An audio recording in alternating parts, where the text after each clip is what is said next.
So welcome to Cinda's Thought Leadership Thursdays.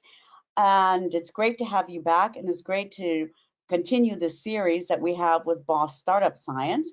But before I introduce that, I do have a couple Cinda announcements. It's already the middle of June, if you can believe it. So Thought Thursdays will go for 2 more weeks. Next week, we have IYP apps on Thought Thursdays. And the last Thursday in June, we have great market research on data protection that we've done with user-centrics. And it's very, very interesting data. So please join both sessions. And then we're going to go into a summer pause. So in July and August, we're going to pause the Thought Thursdays. And exciting news for everybody. We are going to have the conference in Berlin, October 10th to 13th with the German Association. It is going forward. The board of Cinda, as well as the board of the German Association, decided this week that things are looking up, and we're going to go forward, of course, using all health restrictions and abiding by all German laws. But we're really excited to finally see people again in October. And with that, we're also opening next week the Digital Marketing and Innovation Awards. So those will be opening up next week for 2021.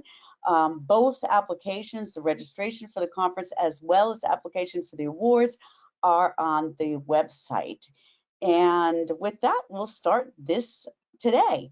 So just a quick reminder that you are allowed to ask questions, raise your hand, put it in the chat. We'll get these questions to our guests. And we're continuing the exciting series with our partner, Boss Startup Science. And our guests today are Greg Shepard, who is the CEO of Boss Capital and the innovator of Boss Startup Science, and he has a lot of awards. We've had him in this series, so I won't reintroduce you, Greg, no offense, but I think our members and our audience are starting to know you now. But we're always so excited when you take the time to join us. And we also have with us Randall. I think our attendees know Randall, the CRO and founder of co-founder of Boss Capital Partners and Boss Science. Again, Randall, a lot of experience, entrepreneur for many years, and thank you again for taking this time to join us. And Marty Bickford, who is the head of the partnerships for Boss Startup Science, and we're happy to have Marty as our partner to talk to try to develop this program for our audience and our members. And with that, then I'm going to give it right over to you guys. Okay. Thank you. Show my screen here, just 1 second. All right, and can we see this, Kimberly? Yeah, just take my, yes, I can see you, yep. Okay, perfect. Wait a minute, now I can't see it. Nope. I saw it for a minute, then I didn't see it. There we go. And when you put it on full, it's not showing. Not showing, okay, no big deal. I will just move this over here. Yeah. All right, so jumping in, good to see everyone again. My name is Randall Laveau, and we're excited to continue this growing partnership with Cinda. Today, we are focused on a specific section of Boss Startup Science that has a lot of attention, right? And this is the exit strategy. The reason that we feel the exit strategy is so important is because at Boss and Boss Startup Science, we embrace a very important principle, which is beginning with the end in mind. Anyone who's read Stephen Covey's 7 Habits of Highly Effective People may recognize that as the second habit. And we believe it's crucial, especially in startups and entrepreneurship.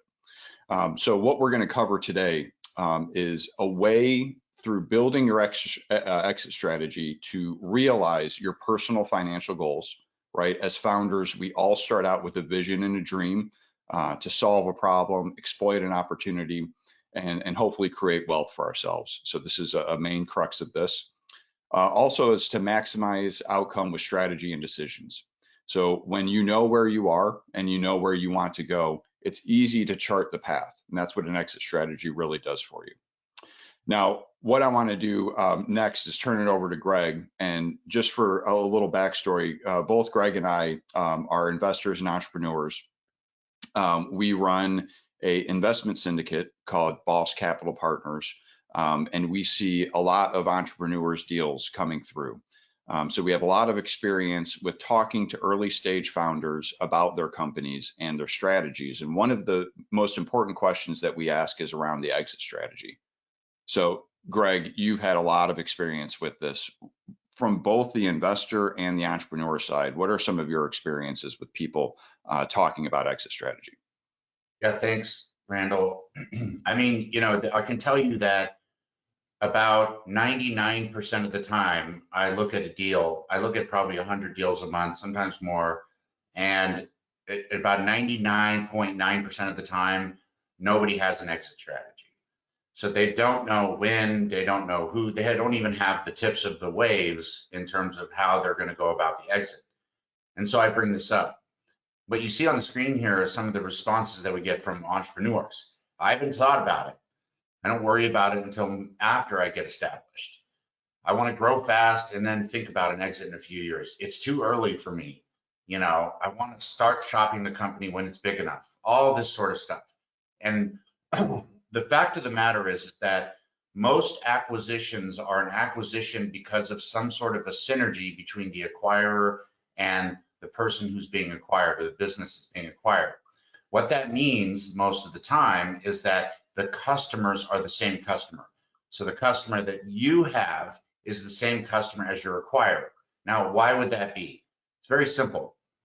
Those people, those businesses that acquire other companies have a customer base already. In fact, that's their biggest asset, is having thousands, tens of thousands, or millions of customers. The way that they grow is by increasing the lifetime value to CAC. CAC is customer acquisition cost, which is a ratio. They do that by selling more products to the same customers that they've already paid for. So the customer acquisition cost they paid for to lifetime value goes up when you increase the lifetime value. So they increase the lifetime value by buying other products that their current customers will buy. Now, if you have your ideal customer profile built out in your personas, and then you get down the road and you decide, oh, I'm going to do this later, you could have a different customer than your acquirer. And if you do, they're not going to acquire you. I had this personal experience where I had to get rid of half of my clients, half of my customers, and then go back and rebuild because I had the wrong ICP and couldn't drive it to an exit. Now you spend all this money and all this dilution and everything trying to get to that point to find out that you've done something that is almost irreversible. And that's one side of it. The other thing is that you can get overvalued. These are just the two most common. There's a whole list of these things, but you can get overvalued. What that means is that if you look at the patterns that are associated with the acquirers that you could have in the future, say you went out and said, okay, there's 10 companies I think that would acquire us, and I don't mean Google. That's like saying I visited Europe. There's a specific, so Google has a lot of companies, right? So a specific division in one of those giants. But let's say that you say, I'm going to be acquired by a certain company. And then you look at the behavior patterns, the acquisitions that those companies had made in the past. And what you see is a pattern. And you can see this very clearly. It'll say acquisition 50 million, acquisition 25 million, acquisition 50 million, 70 million, whatever. What you see is nobody ever acquiring, none of your acquirers ever acquiring a company for more than a certain amount. And then you say, okay, I'm going to start my rounds out, my valuation of my business at, let's say, 10 million. What you don't realize is that the investors want about 5 times that. So really what you're saying is you're starting at 50. So you may, even in your first round, overvalue your business. The investors see that. They know that they're not going to be able to make their money back. They're not going to be able to make their margin, and they're going to put their money in a deal that looks like it has the room to get an exit and return the returns that the investor wants. So that's another reason. And yet another reason is because investors want to know when they're going to get their money back, and that you have a plan to get their money back, instead of just saying, well, these things right here, well, I'm not going to worry about it until I get established. I'm not going to worry about getting you your money back until we get established. I'll think about it, but I want to grow first. You know, this is the kind of thing, right? So you have to put yourself in the eyes of the investor and the eyes of the acquirer, and you build a company to be acquired. Your acquirer is just like a customer. You would never build a product without a customer, right? That would be illogical. Why would you build a business without a buyer when all they're buying is your product as if it's just a customer? So those are my thoughts on that. Now, Greg, that's a very interesting perspective, especially from the investor perspective. Looking at it, when not all investors, from your experience, are built this way and think about building a business like this in terms of beginning with the end in mind. In fact, I remember back to one of the first times I met you, and I was sitting in the audience while you were on stage on a panel debating investors over whether or not having an exit strategy is important. Do you want to talk, or could you talk about an entrepreneur looking for a specific type of investors, making sure there's synergy there, and identifying investors that have the same track, maybe even being a red flag if an investor is not asking about exit strategy? Yeah, I mean, you know, you have to realize that investors, because there is a 90% failure rate around the world for entrepreneurs, that means investors lose 90% of the time, and therefore it's considered high risk. Because it's considered high risk, what they do is they play a volume game. So they'll invest into 100 companies thinking one of them is going to make it. Now, for them, that strategy pays off. They have a lot of data and everything around it. But for the entrepreneurs, the 99% of the entrepreneurs that didn't make it, or the 90% of entrepreneurs didn't make it and put their life into it, that's not an option. So you have to remember that the investors are already looking out for themselves. You need to look out for yourself. And the best way is to make sure you have a plan. And a plan that gets you your money, just like the investor. Think of yourself as an investor.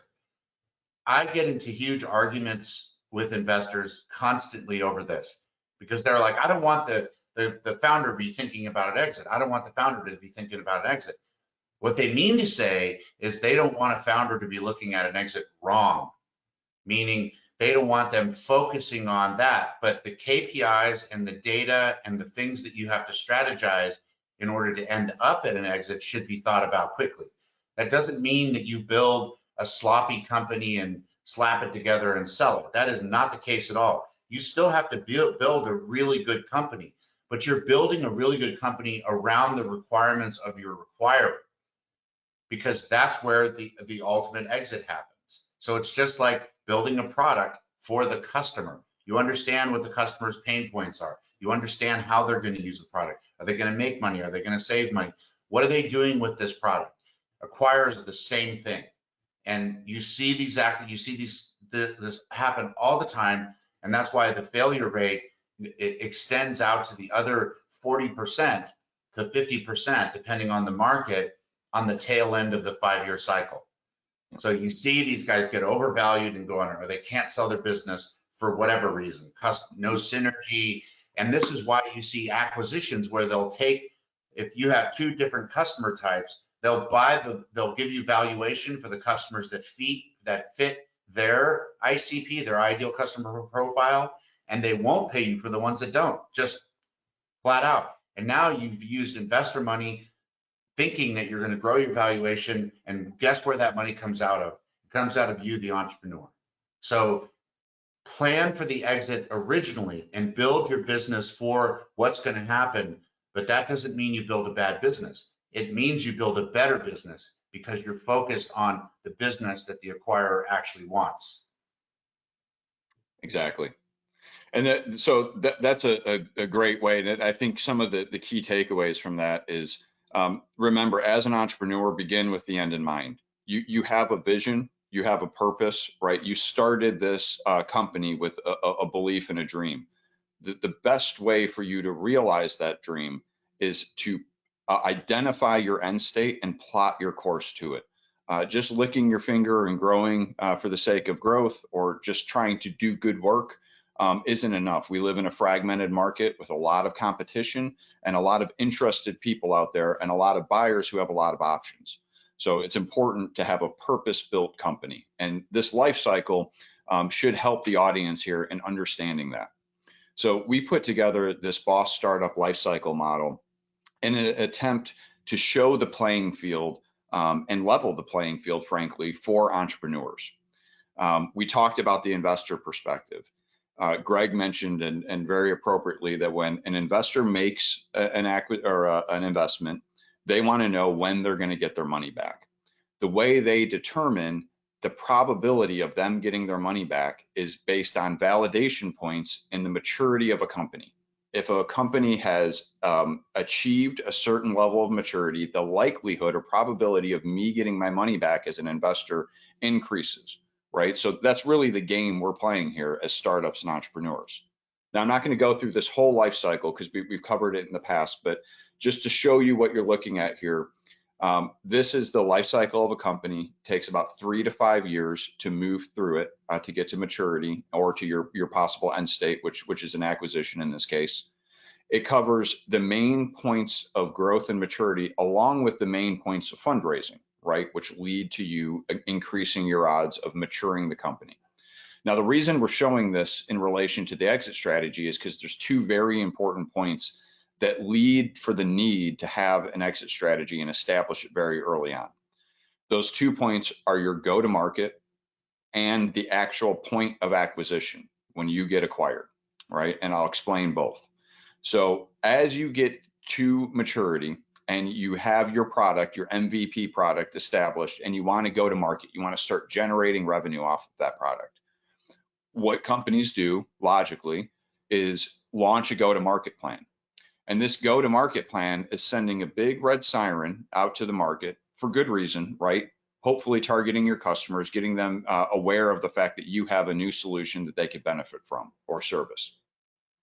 Your competitors, however, are also looking at this. And when they see the fact that you have a new solution, new competing solution potentially, these competitors who likely have been established longer, have more resources in terms of people, money, and time, are able to start building a competing product. And what the data shows us is that within 2 to 3 years, you're able to not only build a competing product in most cases, but succeed that product that you were competing against. So it's important that from this point of go-to-market, you typically have between 2 to 3 years to find a suitable acquirer and get your company sold to that acquirer before a competitor comes up and lowers your valuation, right? So very important that this clock starts ticking at go-to-market. And many of you who have already gone to market may already be in this. So the time to build your exit strategy hasn't passed. You could still go back and do it. We definitely encourage that. Now, the other key point of this life cycle is the point of acquisition. The reason that we call this out is because as a company selling my company, myself, to an acquirer, that acquirer is going to buy me on the condition that they believe they could become more profitable, meaning there has to still be upside left in the business for me to get maximum valuation of my company and the acquirer to go through with the transaction. What companies do in a lot of cases, whether because they planned their fundraising rounds poorly or because they hung on to the business too long in we call this greed, but essentially letting the moment pass, they're not able to recognize this key moment in time where their valuation and the company could exit for the highest possible amount. By defining your exit strategy and understanding the acquisition conditions of your potential acquirer, you could know the levers to pull as you're executing your go-to-market for those 3 to 5 years, right? In between your go-to-market and your acquisition, what you need to focus on. And here's a for instance. In our investment syndicate, Boss Capital Partners, we have a number of portfolios. One of the portfolios, their acquisition conditions are based on user growth year over year. So this is a high volume play. In order to be attractive to that acquirer, our company needs to bring on as many new users as possible year over year and show that continuous growth. If we're able to achieve that, the acquirer will be interested in our company. If we are not, they likely will go look for another suitable company or build it themselves. On the other hand, there's another company in our portfolio that's focused on attachment rate. The acquirer wants to know that we have the same customers as they have, and we can increase their share of wallet with their existing customers.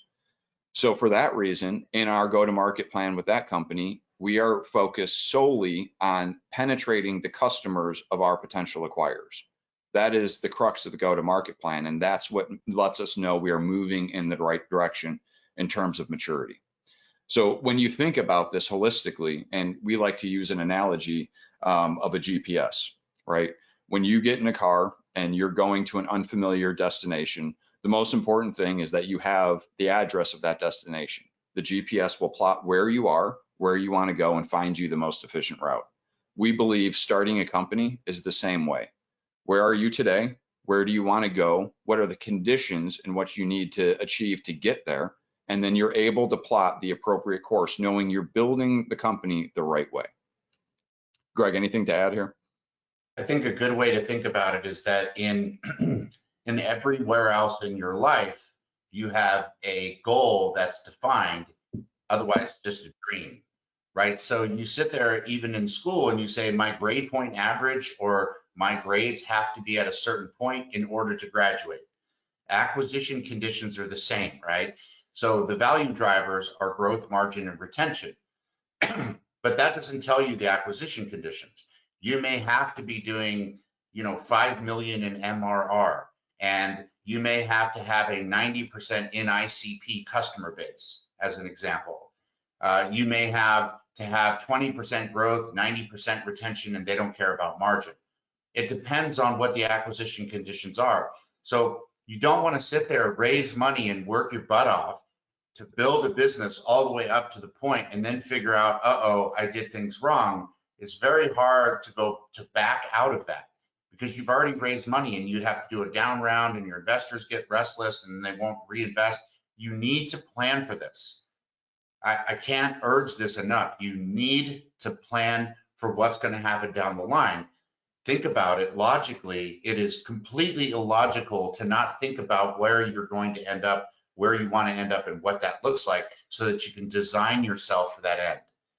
It's fundamentally important that you just process this. In the school in Boss Startup Science, we teach entrepreneurs about this process and what to do to prevent these folks from getting to the point where they've overvalued, they have the wrong customer, they don't know what the acquisition conditions are, so on and so forth. You don't even know how much money you need to raise unless you know how much money you need to be making in order to sell your business, because you don't know what your burn rate is.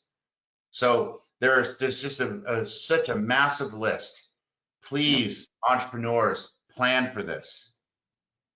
And I guess this comes back to the name of our company, right? Boss Startup Science. And what the traditional school of thought is, and the status quo, is that building a business is an art. And it's a matter of opportunity and timing for those who end up profitable from it, via an exit or whatever it may be. But we believe it is a science. And we believe there is a methodical, prescriptive way to go through this. And we've called a lot of these out, throughout this webinar. It's very important to note that this isn't all just theory. When we operate in our portfolios and in Boss Startup Science, we like to combine the theory and the thought leadership with the practical execution, right? And that's where the science comes in. That it's not just a guessing game, there is an actual way to go through this. So part of our partnership with Cinda is all the members who are in the audience today will have access to our tools, an online tool that you could log into, and it will prescriptively take you through specific questions to help you derive your exit strategy, your North Star, your ideal customer profile, all the things that are important and foundational to Boss.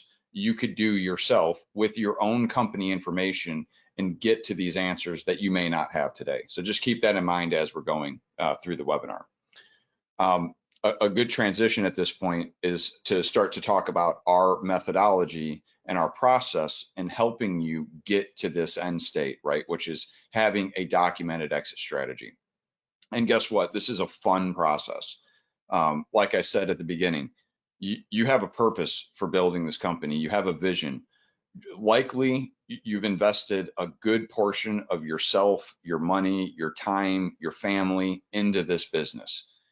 Part of the fun of doing this is getting to the point where you realize and recognize that the value of all this hard work that you're putting in, right? And the exit strategy helps you frame that, and it helps you frame it in reality. How much can I actually make from this based on what the market it has set the price for? When can I make that money? What do I need to do in order to get there? And how will I know if I'm going in the right direction? We account for all of this in our curriculum. And like I said, it's open to all the Cinda members. So we want to leave a little bit of time for Q&A. So I'm going to skip over a couple slides. And Greg, if you could go through this exit strategy approach, because I believe that this is where the magic happens, is going through dimensioning this slide right here and taking your company through it. So could you talk about how to go through this exit strategy approach? Yeah, so there are certain things you need to know about your buyer. First of all, who are they? Who's the acquirer of your business? And like I said earlier, sometimes when I ask entrepreneurs this, when I'm listening to pitch calls, I'll say, all right, who are you thinking about acquiring this business? And they'll say something like Adobe or Google or Salesforce or whatever. And I'm sitting there going, again, the analogy I use for people is they go, yeah, I've been to the United States, but they've been to like Chicago or something, right? It's a big country. So is Europe. You can't go in and say that you've been to something so general. It has to be more specific. So when somebody asks who is buying your company, you have to say something like the XYB division of this company, or even better, other companies where they aren't so huge. Those acquisitions to those big companies can take years. So it adds years onto the win that you're looking to exit. So that's the who, and that's the IAP, Ideal Acquirer Profile. We'll talk there's profile information, how to build that stuff in the Boss Startup Science courses. Why are they buying you? So are they buying you to increase the revenue they have, like the CAC to LTV that I spoke about earlier? Or are they trying to save money? So one is trying to raise top line revenue, and the other one is trying to raise bottom line revenue. They're different strategies. So a friend of mine sold Amazon robotics, their robotics that they use in all their warehouses. They were buying that to save money on employee costs. They weren't buying that to make more money on top line money on revenue. So people will say, oh, but isn't saving money making more money? I'm talking about the difference between top line growth and bottom line growth. So people that are trying to grow overall revenue and people that are trying to grow bottom line revenue are completely different buyers. You need to understand who you're dealing with. The what. So what is your company? Problem, solution, impact. Why should somebody buy you? This is description, feature, benefit. And what is your product? Your company and your product should not be the same thing. Your company is your team and the people that are executing and the brand. The product is the product itself. Sometimes they'll buy a company because they want it. And in these transactions, they want the management team, or they want the capabilities that they've built so far, but not really after the product. That is, again, a different buyer. So you need to understand who you are and what you're selling. The how. Are they buying you based on top line, or are they buying you based on bottom line, right? Are they buying you based on growth, margin, or retention, assuming that you've met the acquisition conditions, meaning you've got a certain amount of revenue, or either one of those valuation drivers are lined up. But top line revenue buyers are different than bottom line revenue buyers. You design your business differently. If you're after a top line business buyer, you're investing a lot of money into growth. And so you don't care that much about margin. And that's because you know that they're going to buy on top line, and they're going to monetize and optimize the business with their existing resources. And that's going to create bottom line. Versus in other scenarios, they're buying you because they want to grow bottom line. This lines up with whether they want to buy you for income or profit or saving money. And then what are the valuation drivers? You've heard me talk about this a lot.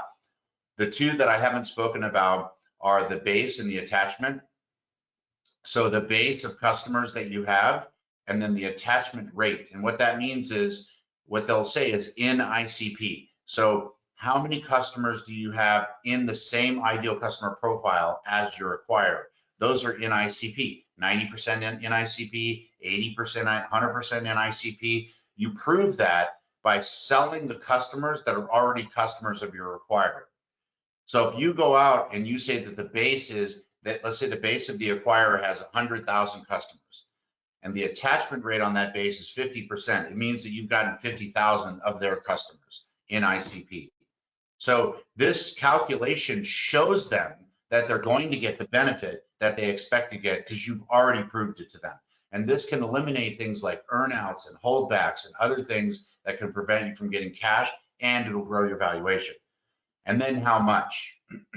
So the calculation of how much is obviously a back of the napkin rough calculation. You're swagging it out and you're saying, okay, based on the bookends, right? So the bookend on the acquisition side is these acquirers are buying companies for 50 million. In fact, they've never bought a company more than 50 million.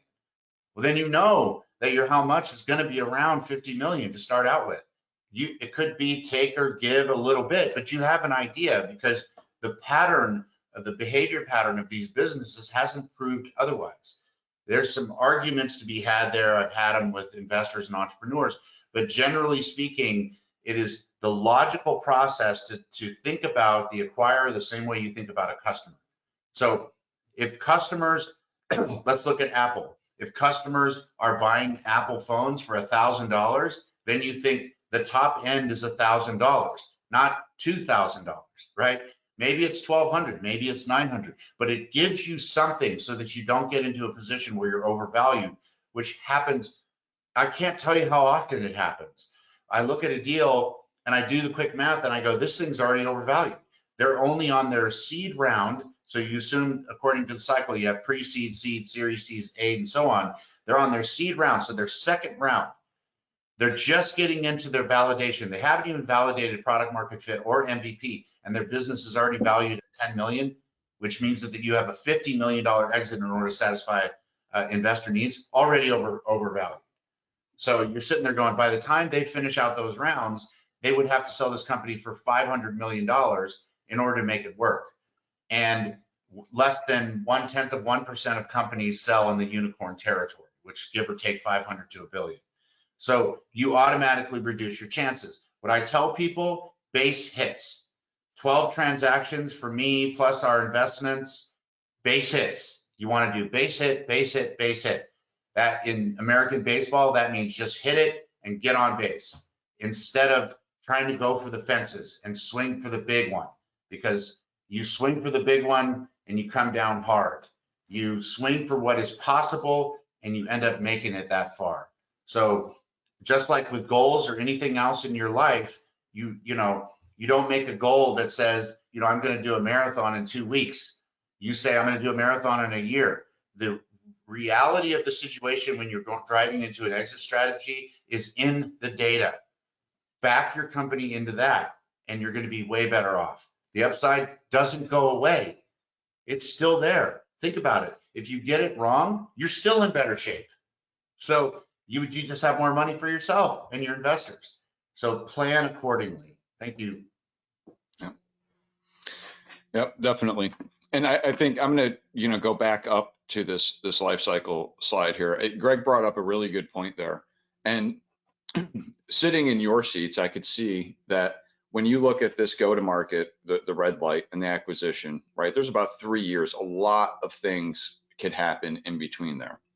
And so when you think of an exit strategy at the beginning, it could creep in your head. Why would I do an exit strategy for something that's 3 to 5 years away when I know what's just happened in the last 3 to 5 years in terms of COVID, market conditions, right? Things could rapidly change and they could change very quickly.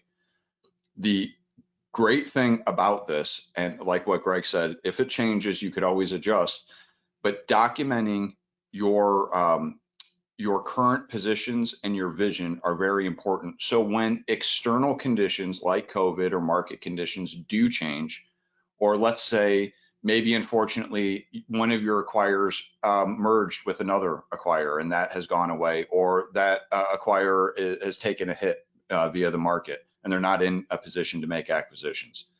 You still have a purpose-built company and you still have a plan that has been followed methodically with milestones that if you need to backtrack and reassess, that's very easy to do. Again, where most companies fail is something that Greg and I have personally gone through, is growing for the sake of growth, going out and shopping the company only to sit down and realize that they're only interested in half of the company. Or maybe 50% of what I thought I could sell for is now possible, and I'm very frustrated by that, right? Or you've overbuilt the product. You know, you could overbuild the product, you could overraise money. I mean, you know, you build for the end, right? You're building for the product for the customer, you're building the company for the acquirer. I mean, it's logical, right?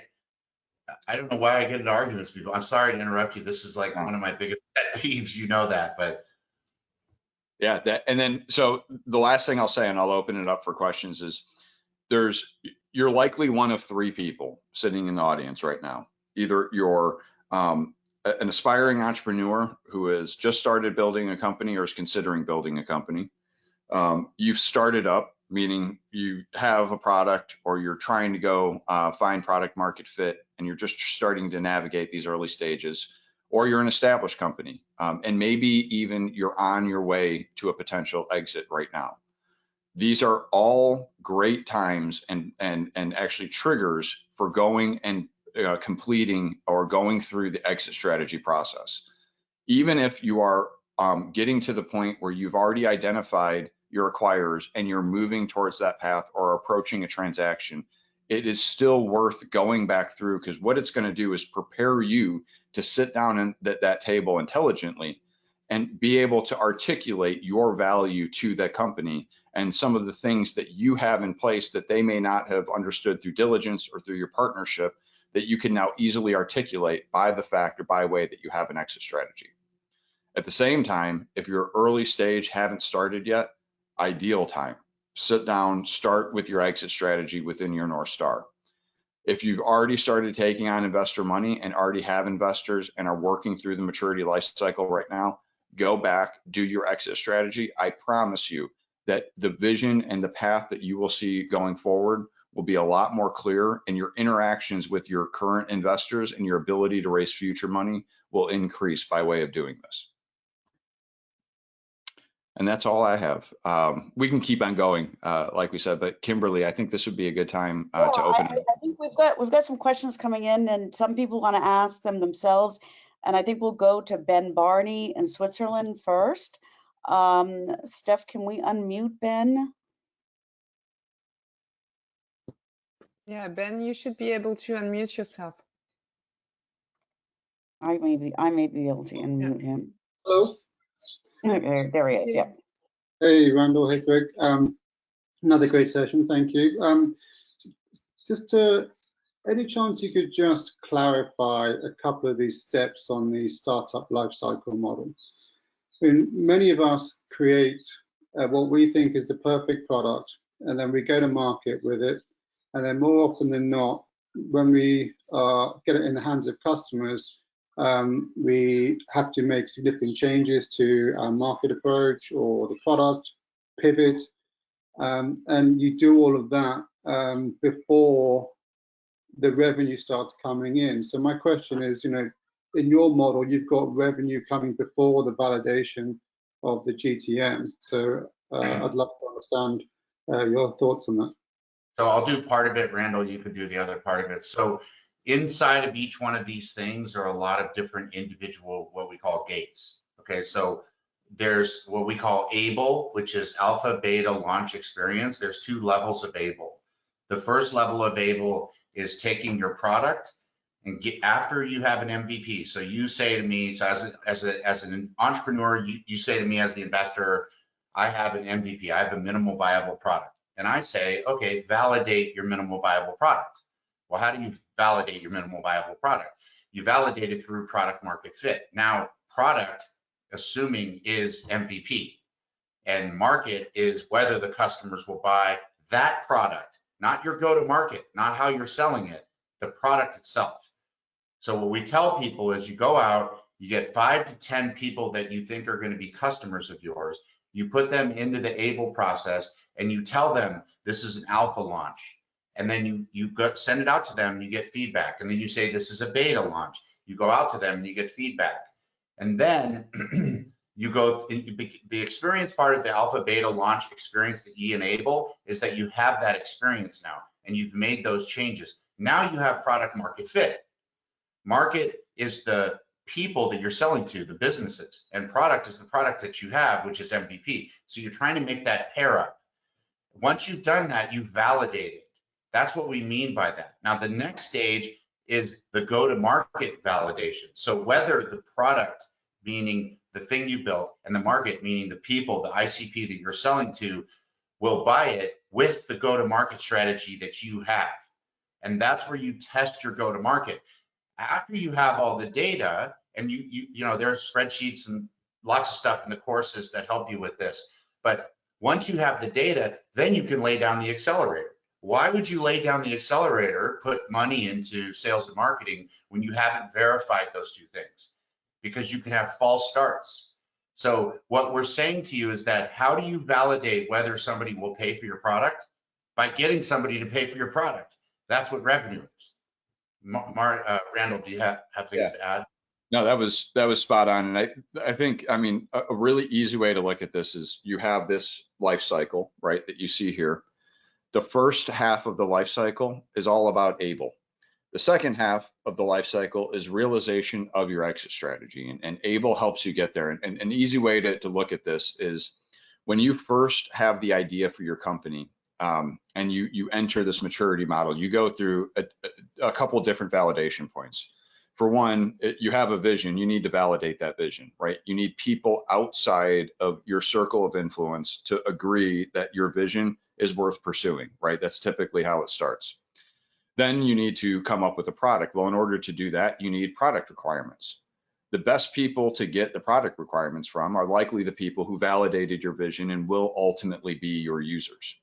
So what we've baked into this ABLE process is as you're starting your company or as you're launching a new feature, a new product within your existing company, you start out with your user advisory board, and they do everything from validate your vision to give you and validate the requirements, to test the product, to becoming your first revenue customers. So this is a very prescriptive and methodical way, and we're going to do another webinar series on ABLE itself so we could really dig into the specifics of it.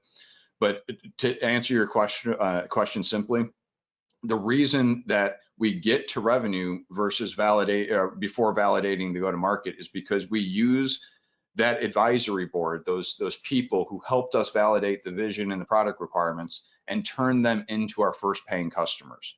When we've reached this milestone, that means we are likely ready to go to market, or at least bring a product to market. Now, ABLE has built into it go-to-market validation points and testing, so you could make sure, right? And we talked about this earlier, going to market is a big deal. And it's not just a big deal because it depends on how much revenue you're going to be able to bring in and the success of what your company could be, but you're also alerting other people that you have a potential competing product. So one of the big mistakes I see startups do is they rush to market, and they do it incorrectly. And then a company that has more resources and maybe not even the same product, but could spin their narrative in a way that you were attempting to do, could overtake you very easily. And now, before you even got started, you've already lost. So by going through this methodical process of turning your testers into your validators, into your testers, into your actual customers, and then using that as a springboard to go get other customers and go to market correctly is insanely important. And you have to remember that the valuation of your business has there's certain points where the valuation goes up. So what I tell earlier, I was talking about make your valuation reasonable in the beginning and then grow it. You grow it up over time. You can make it up in the tail, meaning you can make it up later. So the way that you make it up is by validating as you go. That gives investors confidence, right? So if you have validated your product market fit with customers, they can go, oh, they've got product market fit. That's one of the big risk points.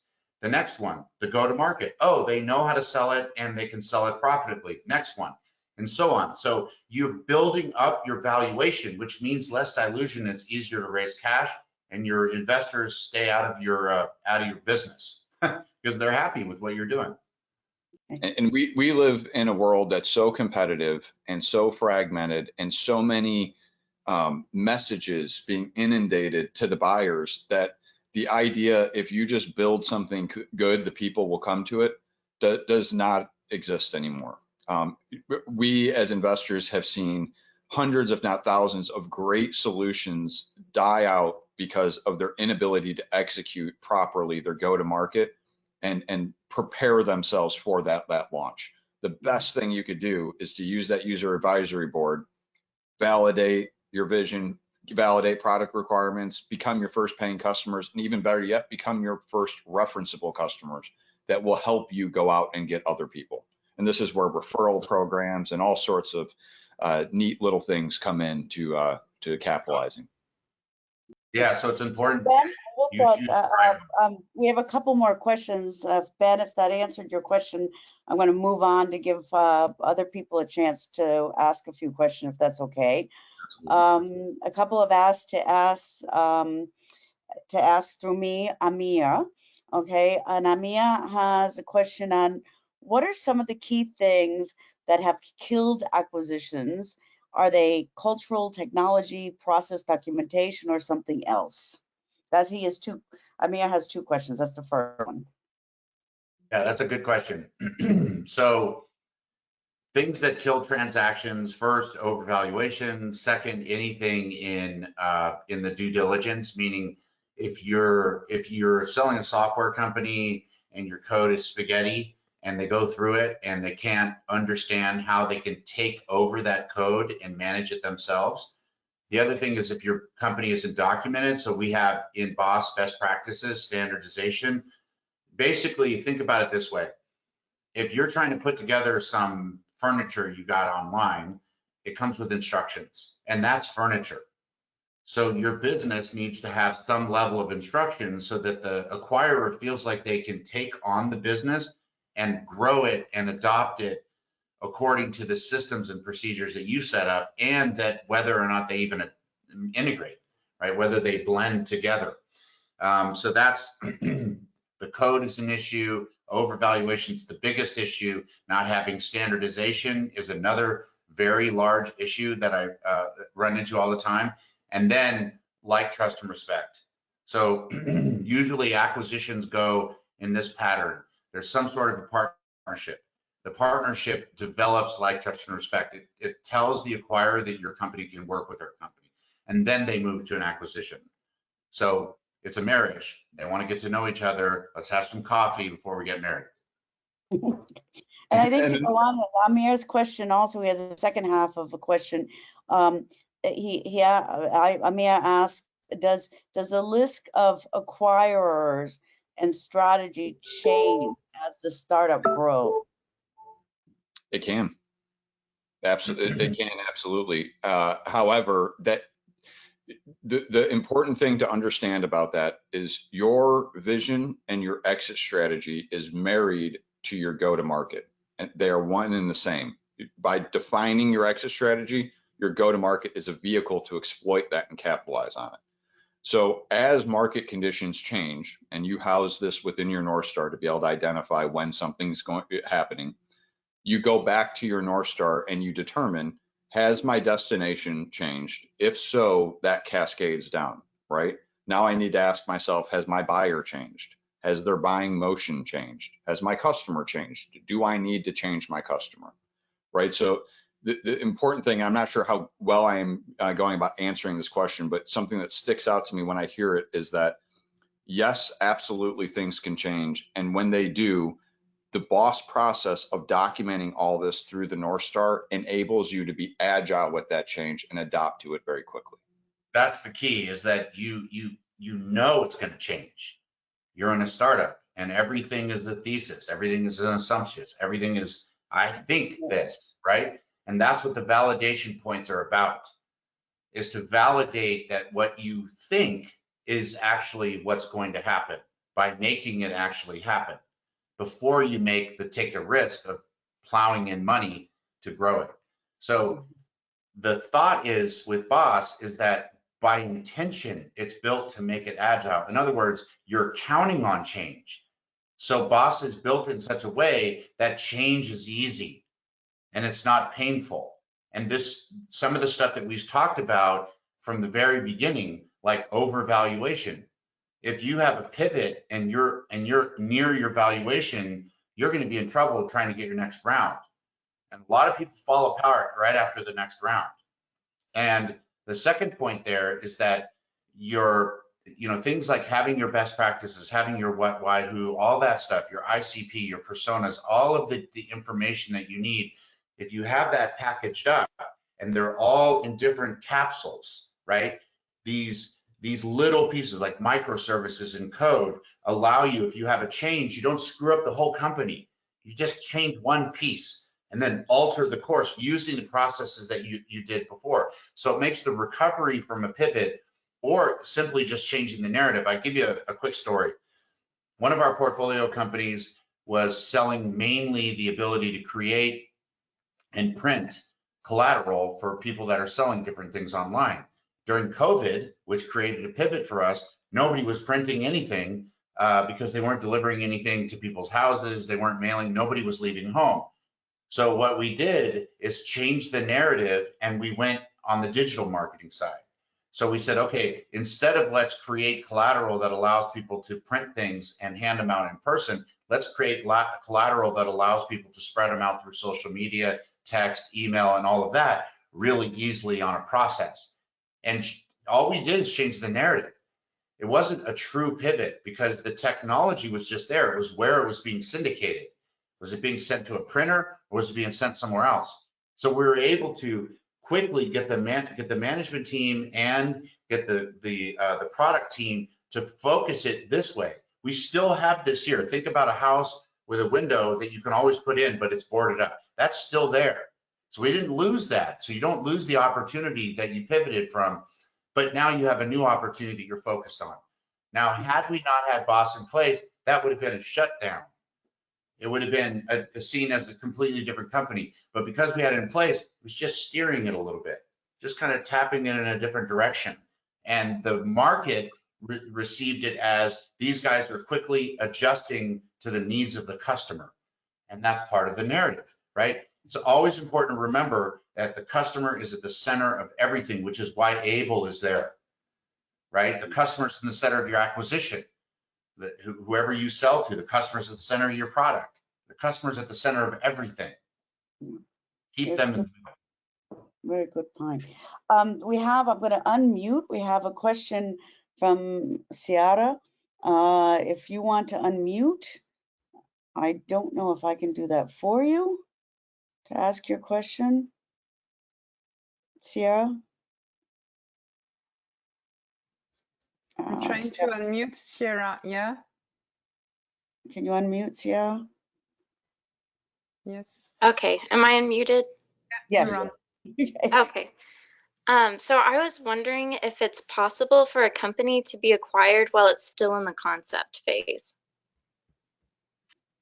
Yes. Absolutely. Yeah. A very good situation. Yeah. I mean, I've done a few of those. I sold one that was a year and a half and it got bought. But Greg, this is to the point though, right? And maybe the Delarock story would probably be a good one to tell. So, well, before you get into that though, I want one key point before we run out of time, and this addresses a lot of the questions. The best way to exit to an acquirer is to partner with that acquirer first.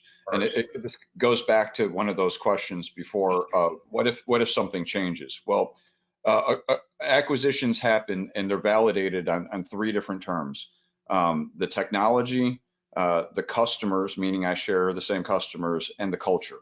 And the best way to speed up that validation is to engage in a line of business or technology partnership with one of your potential acquirers.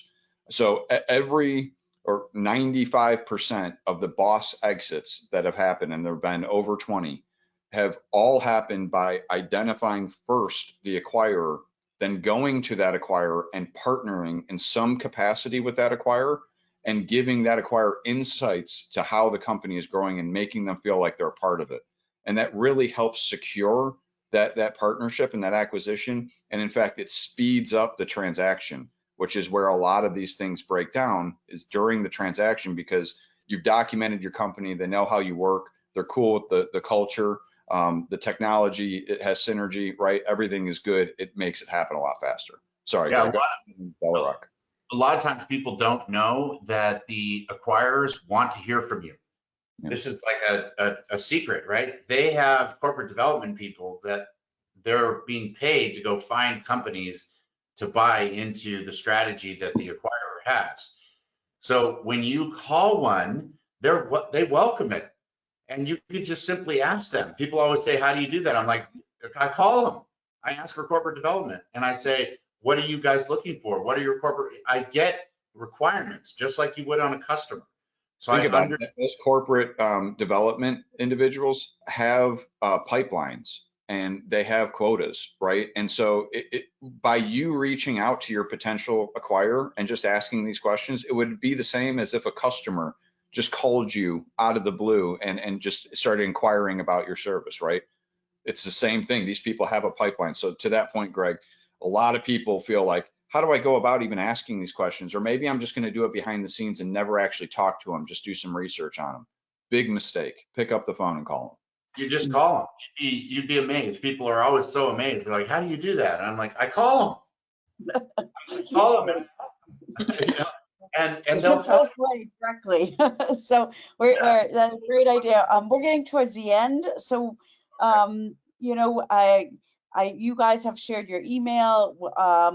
If you have questions directly with Randall or Greg or Marty, they're great. They answer emails. You can send things through Cinda. So I'm sure what we're going to do as we go forward and we get once the program is done and which is on its way now, and we launch it here through Cinda in Europe, we're going to do some more of these webinars in the fall after the summer pause. And in the meantime, we're going to get this launched. And so Randall and Greg, I'm going to give it back to you to close. Thank you so much. This really been insightful, and back to you to kind of close. Yeah, thank you so much for this time, Kimberly and Stephanie. I mean, we are so excited about this, right? We come from not a lot of resources, right? We're not born wealthy or had a lot of advantages, and our mission is to give back to people, specifically entrepreneurs. We did ourselves a service and created this art and looked at this art and turned it into a science. And it's our mission to give that science to people. We really believe in what Cinda's doing. We believe in the companies that are members of Cinda. So we're just excited to open this up to the group. Marty Bickford, who's on the phone right now, he leads up the product portion and the partnership. So he will be a key point of contact for all Cinda members. Greg and I are always available to answer questions as well. Marty is smarter than both of us, though. I'll tell you that right now, and has twice as much experience. So we're just excited about this. Marty will be sending out information in order to learn how to sign up for BOSS and take advantage of some of these courses. And we're just excited to be here again and look forward to our next interaction. I appreciate it as well. Everybody should know that BOSS Startup Science and BOSS Capital Partners are made up out of the same people that we invested in and did transactions with. So I've collected my favorite people over the last 25 years and put them into one entity. Even our investors are past entrepreneurs that have exited. So it's a different kind of an organization with a different kind of a mission. We really appreciate everybody's time and energy, and I really hope that this was helpful. Yeah. And thank you again. It's been great. And, you know, we've launched it on the Cinda website. You can read more about it. And we'll be sending more information out to the members. And we'll continue our discussions too, these webinars, to give people insights on little pieces. And hopefully we'll get you guys on this side of the pond as soon as the restrictions are lifted. And I've heard they may be lifting late in summer. So let's keep our fingers crossed to get you over here on this side of the pond and actually do some things in person with you. So thank you so much for Here's one taking the step. time.